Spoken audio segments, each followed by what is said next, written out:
tracked me down because I was selling a Mojo Tone Princeton reverb that I had sold on the classifieds. They grabbed my number and asked me if I could add a master volume right here and look over the amp and see if it needed anything else. Came to me in really great condition. Somebody before had changed out the bias potentiometer to make it so that it's, you use balanced tubes and you can adjust the fixed bias there. But I'm just going to walk you through some of the things that I did. I'll have to show in a screenshot. I replaced the main filter capacitors with F&T capacitors, replaced the power dropping resistors to metal oxide. I changed basically all the electrolytic capacitors got upgraded. So all these cathode bypass capacitors got upgraded to the Sprague Atom 25 microfarad 50 volts. Here over in the bias circuit, I replaced the capacitor there with the 47 microfarad 100 volt Vishay. I used a metal oxide dropping resistor here and a 1N4007 diode. Let's see, I changed this out, this 15K, it was a carbon composite before, and switched it to carbon film just so that it's just going to be more stable for the bias circuit. All of the cathode resistors, right where I replaced the electrolytics, all of those had drifted up, and so I replaced those with new 1.5K. Many of the plate resistors had drifted significantly, so I changed those out to 5% 100K carbon comp, all of those. And what else? I changed out this tone slope to 100K. It's a 5% also. These are new. You'll notice this is different. So these mixing resistors had drifted out of tolerance basically, and when I put in some replacement carbon comp and turned the amp on, it took me a while. I had to trace down some really loud hiss, and even touching up the solder joints, making sure those were good, it just wouldn't cooperate. And I had these on hand. So this is a 470K, these are 220K resistors. They're 2-watt metal film, and the self noise, the hiss went way down. And so that's done. Some of the preamp tubes sockets were a little bit scratchy, so I cleaned those, retensioned this one. The bright switch and the deep switch were both in really bad shape. Like you could barely touch them from the front, and they'd cause all sorts of staticky noise. And so I replaced those. I learned this little trick from Lyle from Psionic Audio to add a 1 meg resistor right here, and that helps get rid of this thump that you would have when you switch the deep switch. The 220 local feedback resistors were already removed by the person that changed to the fixed bias, so I didn't have to do anything there. But I did add the master volume. So I took out the ground switch and essentially, bias.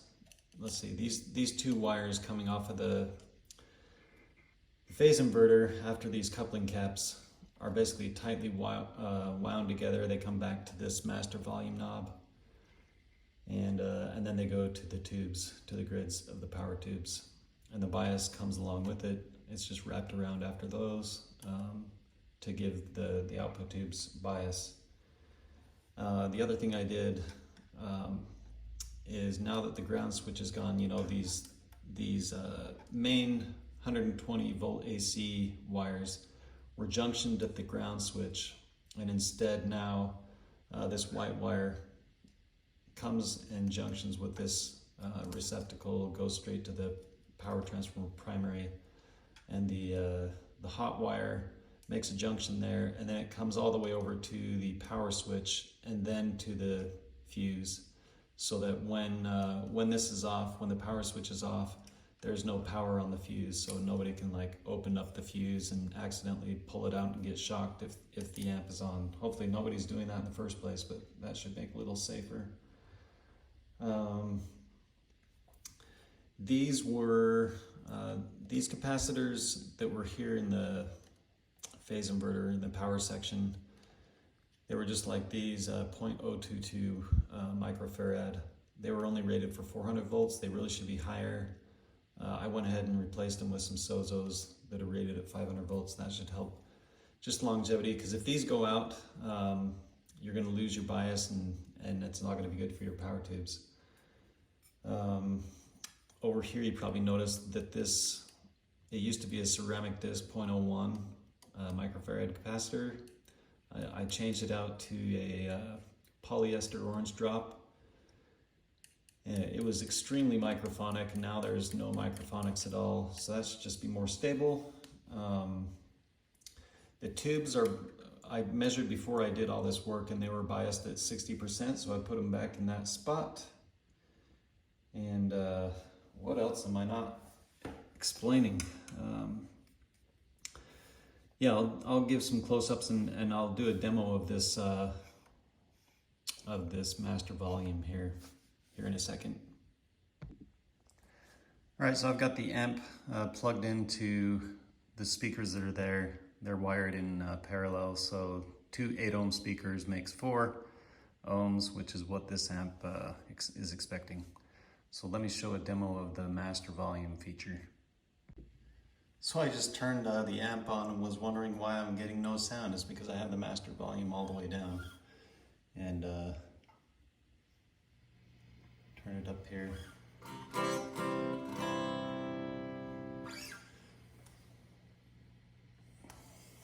So if I turn up the normal channel a little bit, it's going to be crazy loud. And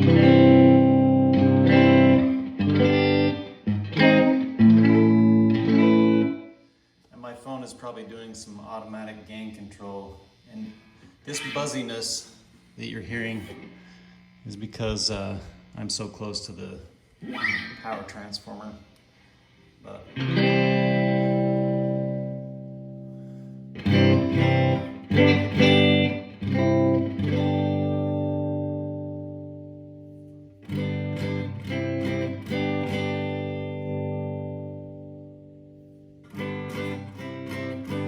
now the cool thing you can do here is turn up the volume on the front of the amp. Keep this really low. I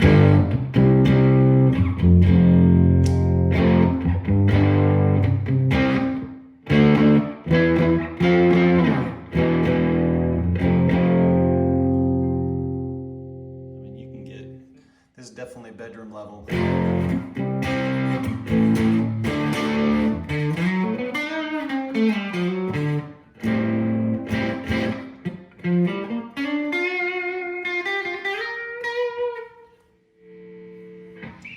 The microphone's probably going to clip on this one.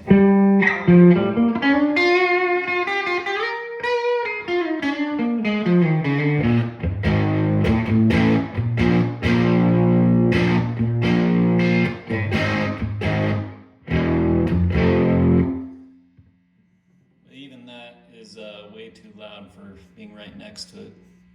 Let's switch over to the bass channel. Actually, let me show you the bright switch. We'll just do a little demo of that while we're here. So it's already pretty bright. Oh, you know what? The bright switch is already on. So here we go. This is off. This is on. So now let's switch over to the bass channel. Turn that up a little bit.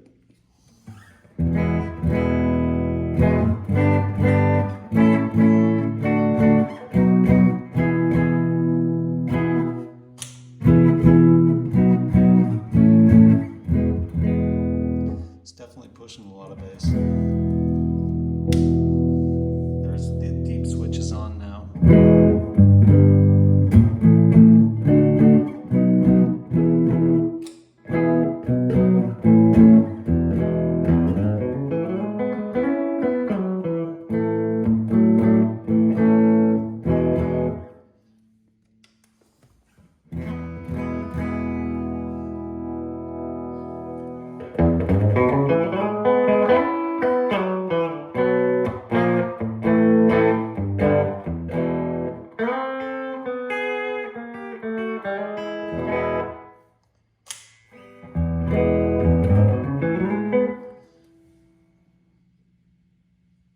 Turn the bass way up, see what happens. Oh yeah. I don't know if you can hear that through the phone microphone. Now turn the deep switch on. It's probably nice and deep.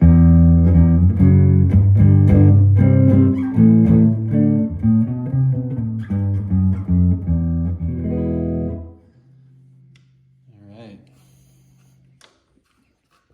Trying to think what else you might want to see. Let's just show the treble and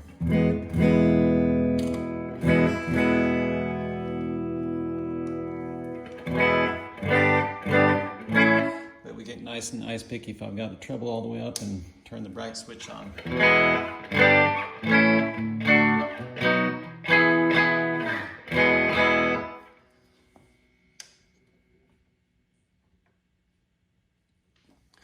Yep, that's how it's working. So let me just see if I can demonstrate the self-white noise. That's like 1,000,000 times better than it was before I changed out those mixing resistors. And the other thing that would help with that is if all the plate resistors, if we switch those over to metal film, and then get quieter preamp tubes. I know that this one and V2, there actually used to be a Raytheon in there when it came to me, and it bit the dust, and it was really noisy. It was causing a lot of hiss itself. It wasn't long before it kind of died off, and so I've got just a temporary JJ 12AX7 in that spot. The tube in here is actually, I think it's going out because it occasionally will make some weird watery noises.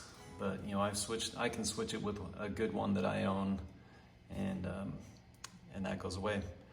But that's the amp. It's working really nicely now, especially with this master volume. This would make a great recording amp in a studio, because it's not going to be the self noise you can control. You can also play this, play it in your bedroom, in your house, and it's not going to be crazy loud. But when you want it to get loud, ooh, man, it can rock.